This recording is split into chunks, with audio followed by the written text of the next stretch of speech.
How do I take undyed yarn like this cone of 8-2 hemp and organic cotton and turn it into this hand-dyed warp? Come along and I'll show you.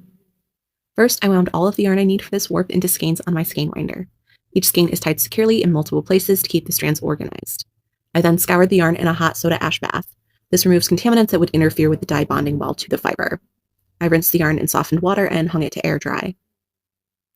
This scoured yarn I dyed right in the skein, and it's getting its first layer of dye with a low water immersion dye bath in a cool gray color. There's soda ash in with the dye and water to create the pH needed for the fiber reactive dye to bond to the fiber. This dye bath batched overnight and then got a quick rinse to remove the soda ash and a 24-hour cold soak to start the process of removing the dye that hasn't bonded to the fiber. Anyone who's worked with fiber reactive dyes before knows that there is always residual dye and an extensive rinsing process. This also got one quick hot rinse that I didn't photograph. The rest of the yarn I put into a center pull ball and wound into warp chains on my warping board before dyeing. The reason for the difference is to get the color effect that I was looking for with each one. Because I'm hand painting these warp chains with dye, they were pre-soaked in a soda ash bath for about 20 minutes and quickly put in my spin dryer until they were just damp. I laid the chains out on my dye table and applied this purple gradient with my dyes.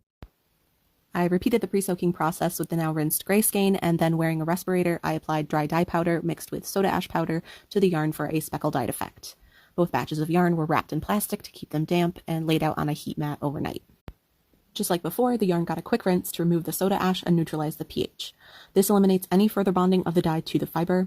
Then it got a 24-hour cold water soak with textile detergent to start pulling out that unbonded dye.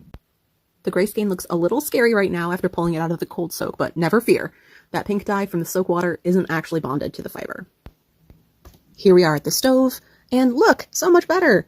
Heating with a little textile detergent releases remaining unbonded dye. Usually this takes a total of 3 to 5 rinses, depending on the color and how much dye was used. The last couple of rinses I used color grabber sheets and plain water. And here is the completely rinsed speckle dyed skein after a trip through my spin dryer.